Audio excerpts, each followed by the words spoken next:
동남아시아 내에서도 높은 소득을 바탕으로 견고한 해군력을 보유한 국가인 말레이시아. 규모가 그리 크진 않지만 내실을 단단히 쌓아가고 있는 말레이시아가 이번엔 공군력 증강을 위해 경전투기 입찰 사업을 진행하고 있다는 소식입니다. 지난 31일 말레이시아 매체는 왕립공군의 차세대 경공격기 및 훈련기 도입 사업에 5개 국가가 참여를 희망하고 있다고 전했는데요. 5개 국가엔 우리나라를 포함해 러시아, 중국, 인도, 튀르키예가 참여하는 것으로 알려졌습니다. 36대의 전투기 입찰이 달린 이 사업은 현지 매체들에 따르면 우리나라 카이의 FA-50이 차세대 경공격기 사업 후보에 유리한 위치를 점했다고 보도했으며 말레이시아 공군사령관 역시 FA-50과 관련해 안정적이면서 저렴하고 신뢰성이 높은 플랫폼이라고 극찬한 것으로 알려졌는데요. 말레이시아 경공격기 입찰 사업에 뛰어들어 우리 FA-50과 경쟁할 전투기들은 과연 어떤 것들이 있을까요?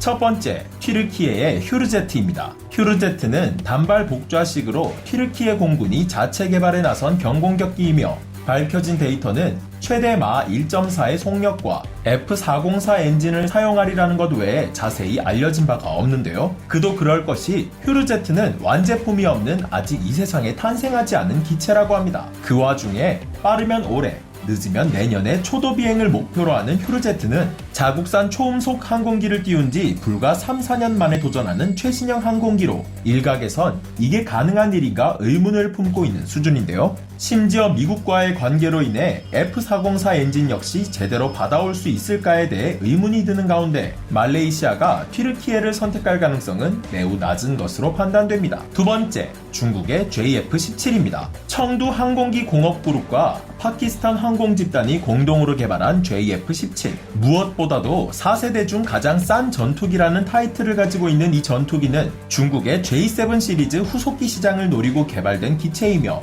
현재 파키스탄에서는 주요 공격기로 사용되고 있습니다. 앞서 말한 것과 같이 J7, Q5 등의 요격기, 공격기의 대체용으로 개발한 기체와 훈련기 기반 경공격기인 FA-50과의 비교 자체가 말이 안 되지만 JF-17은 낮은 가격 그 하나만으로 FA-50과 경쟁 자리를 이어나가고 있는데요. JF-17은 4세대 이상 전투기를 보유할 수 없는 국가에겐 값싼 가격에 운용할 수 있다는 장점이 있기에 꽤 많은 실적을 내기도 했습니다. 하지만 FA-50 역시 가성비 면에선 JF-17에 뒤처지지 않는데요. 그렇다면 남은 건 그 외적인 요소가 작용할 것으로 판단되는데 사업 진행 도중 중국이 말레이시아 측 공역에 수송기 등 군용기를 보낸 전적을 감안하자면 FA-50이 더 유리한 위치에 있지 않을까 생각됩니다. 세 번째, 러시아의 미그-35입니다. 소련이 러시아로 바뀌면서 국방 예산이 감축되었다는 점과 걸프전과 유고 내전에서 참패하면서 더욱 입지가 좁아진 미그기를 전면 개량해 탄생한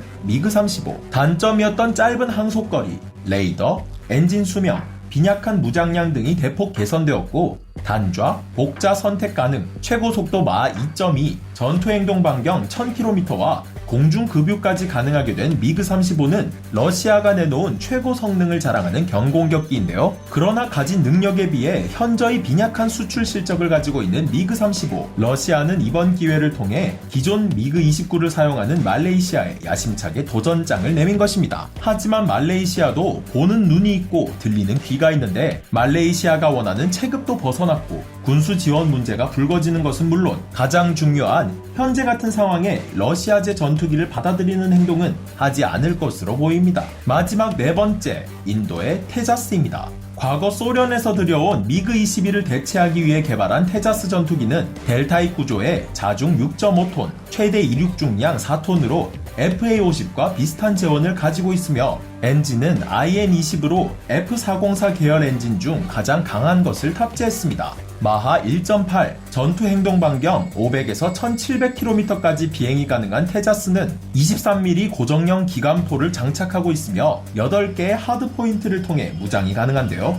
소련제 무기를 많이 취급했던 만큼 말레이시아가 보유하고 있는 수호이 30의 정비까지 맡겠다는 조건을 추가한 것으로 알려지면서 현재 테자스는 이번 사업에서 FA-50과 가장 치열하게 각축전을 벌일 것으로 예상됩니다. 결과는 뚜껑을 열어봐야 한다고 현지 매체와 말레이시아 공군 사령관이 FA50에 대해 마르고 닳도록 칭찬하고 기사화하더라도 계약서에 도장을 찍기 전까지는 아무도 모르는 것이 그 결과인데요. 우리의 바람과 현지 매체들의 보도대로 이 사업은 한국의 FA50으로 결정이 될지, 인도의 테자스가 결정될지, 아니면 또 다른 변수로 다른 나라의 전투기가 선정될지 여러분들은 어떻게 예상하시나요?